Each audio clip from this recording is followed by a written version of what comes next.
Praise the lord. ప్రియరా, ఈ యొక్క ఉదయకాల సమయంలో దీని వాక్యాన్ని చదువుకుందాం.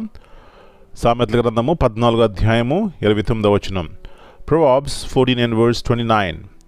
దీర్ఘశాంతము గలవాడు మహావివేకి, ముంగోపి మూఢత్వమును బహుమానముగా పొందును.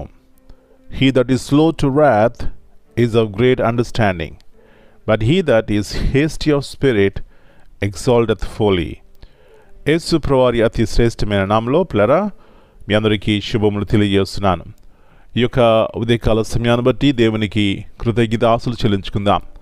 మన యొక్క అనుదిన జీవితంలో దేవుని వాక్యం ద్వారా మనము బలపరచబడడానికి దేవుడు మనకు అనేక రీతిలుగా సహాయపడుతున్నారు. దాన్ని బట్టి దేవునికి కృతజ్ఞతాస్తుతులు చెల్లించుకుందాం. మంచిది ప్రియరా, ఒక శ్రేష్టమైనటువంటి మాట ఈ ఉదయకాల సమయంలో దేవుడు తన వాక్యం ద్వారా మాట్లాడుతున్నారు. దీర్ఘశాంతము గలవాడు మహావివేకి. చూడండి, ఈ కుటుంబాల్లో దీర్ఘశాంతం లేని కారణం చేత మనశ్శాంతి ఉండదు.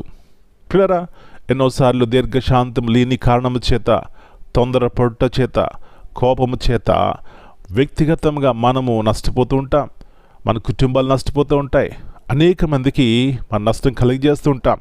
కాబట్టి నా ప్రియ సహోదరి, నిజమైనటువంటి జ్ఞానము, నిజమైనటువంటి వివేకము ఎక్కడ ఉందంటే దీర్ఘశాంతము.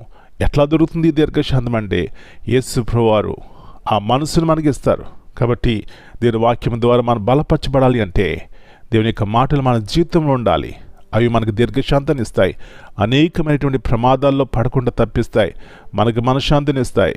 అనేక మంది జీవితాలు మన బట్టి బలపరచబడతాయి, క్షేమకరముగా ఉంటాయి. పిల్లరా, అలాంటి జీవితం ఇవ్వడానికే యేసు ప్రభువారు నన్ను ప్రేమించి తన ఉన్నతమైనటువంటి ప్రేమను ఆ కల్వరి శిలువలో ధారపోసినారు, బలైపోయినారు. గొప్ప నిరీక్షణతో కూడిన జీవితమును మనకిచ్చినారు. కాబట్టి యేసు ప్రభువారి యొక్క మనసు మనం కలిగి ఉన్నప్పుడు దీర్ఘశాంతం కలిగి ఉంటాం, దయ చూపెడతాం, ప్రేమిస్తాం, క్షమిస్తాం. ఇలాంటి శ్రేష్టమైనటువంటి దీర్ఘశాంతముతో దేవుడు మనల్ని, మన కుటుంబాలని బలపరచునుగాక. ప్రార్థన చేసుకుందాం. పరలోకమందున మా తండ్రి, పరిశుద్ధమైన దేవా, మరి నూతన ఉదయకాల సమయాన్ని బట్టి మీకు వందనాలు చెల్లిస్తున్నాం. మీ వాక్యం ద్వారా నన్ను హెచ్చరిస్తున్నారు, మాతో మాట్లాడుతున్నారు. ఎన్నోసార్లు దీర్ఘశాంతం లేని కారణం చేత తొందరపడి ప్రభువా ఆయా రీతిలుగా నష్టపోతున్నాం. క్షమించండి. యేసు ప్రభువు యొక్క మనసును మేము ఎప్పుడైతే కలిగి ఉంటామో, దేవుని యొక్క జ్ఞానం కలిగి ఉంటామో ప్రభువా, మాట్లాడే ముందు ఆలోచిస్తాం. మాట్లాడే ముందు దేవుని యొక్క వాక్యం ద్వారా ప్రభువా గద్దించబడతాం.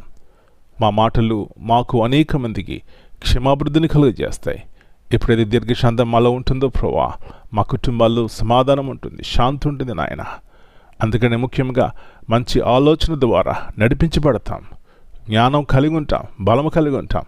ఇలాంటి కృపను ప్రతి ఒక్కరి జీవితంలో వ్యక్తిగతంగా దయచేయమని, నీవే ప్రభువా ఈ యొక్క మనసునిచ్చే దేవుడు, సహాయం ఇచ్చేయమని, ఇదేమంతా మీరు కింద భద్రపరిచి ప్రతి కీడు అపాయాలను తప్పించమని యేసయ్య అతి పరిశుద్ధమైన ఘనమైన నామమును బట్టి ప్రార్థన చేస్తున్నాను తండ్రి.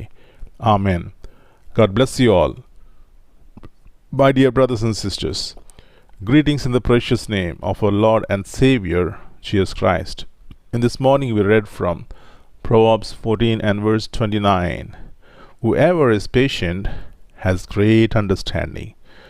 This proverb highlights the value of patience and self-control. A patient person shows wisdom because they take time to listen, reflect, and respond calmly. On the other hand, someone who is quick to anger reveals foolishness, as uncontrolled emotions often lead to regretful actions and broken relationships. So my friends, we should be careful with our actions, and it should reflect the Christ-centered life in us. Amen.